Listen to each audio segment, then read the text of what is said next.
Non, la tech ne résume pas au GAFA parce que premièrement, on parle beaucoup dans l'Ouest, Google, Amazon, Facebook, mais en fait, en l'Est, on parle beaucoup de Baidu, Alibaba, Tencent. Donc, il y a quand même une différence quand on parle de la tech globale.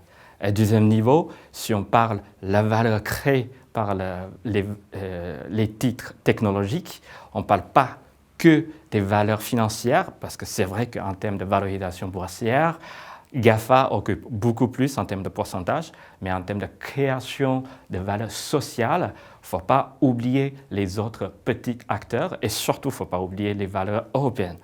Et troisième angle, il ne faut pas oublier encore une fois la chaîne de valeur technologique, parce que non seulement on parle de plateformes de tech, mais aussi les fournisseurs de semi-conducteurs en amont.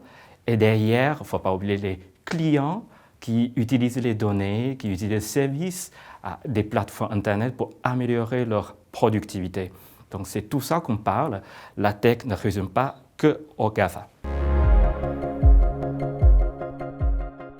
Alors, pas d'opposition entre ces deux camps, parce que la clé, c'est vraiment la valorisation. Parce que pour nous, l'important, c'est vraiment garder la discipline.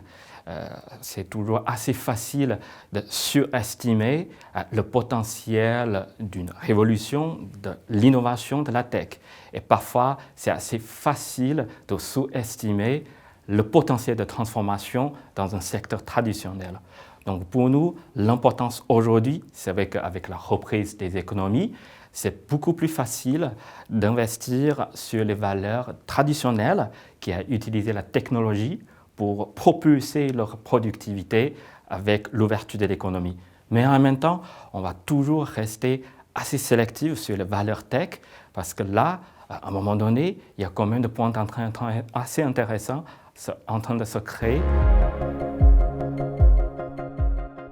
La thématique qui est le plus intéressante pour nous aujourd'hui, c'est surtout dans le secteur d'éducation, parce que pour nous, les données vont jouer vraiment un rôle de rééquilibrer l'offre et demande. Surtout pendant la période de Covid, même post-Covid, on aimerait bien des services qui vont vraiment proposer des services éducation adaptés aux demandes finales.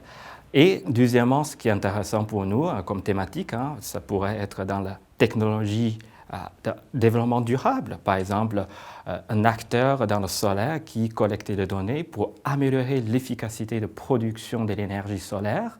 Ou dernièrement, si on parle de véhicules autonomes, aujourd'hui, de plus en plus de fabricants automobiles commencent à migrer vers le service cloud.